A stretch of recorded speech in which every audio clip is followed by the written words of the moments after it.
New conflicting polls show the race for the seat of Curtin in Western Australia is still very much on.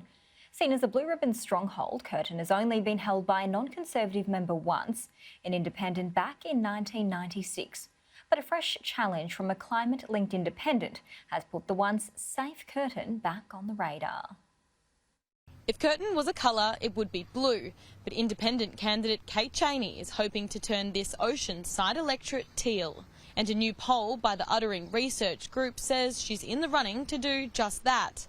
The survey of about 500 constituents shows the independent taking Curtin 52 to 48 on a two-party preferred basis. But a survey by YouGov says the opposite, showing current Liberal MP Celia Hammond retaining this seat 56 to 44, with Kate Chaney polling behind both Labor and the Greens. So today we've seen two polls with quite small sample sizes, one saying I might win and one saying I might not win.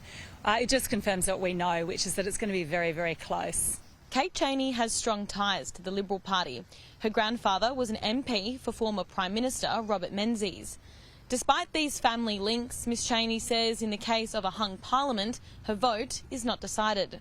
As I've said consistently, if neither party has a majority, it will come down to the issues like climate and integrity and what the parties are prepared to offer on those issues. Just days out from the election, and Celia Hammond says she needs to answer.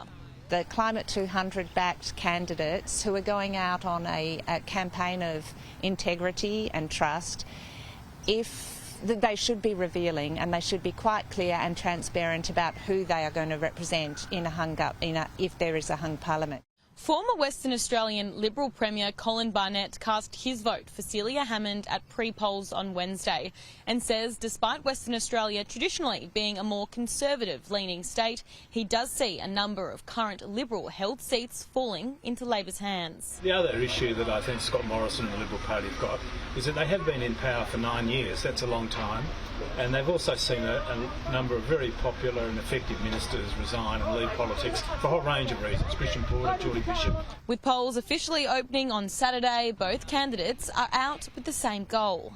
Are just out there talking to voters, having as many conversations as we can so people know that they've really got a choice at this election. So it's just being out and meeting with people. You know, my job, any politician's job is to represent their community. You can't represent the community. On a margin of 13.9%, a change of hands in Curtin would be a huge loss for Scott Morrison on election night.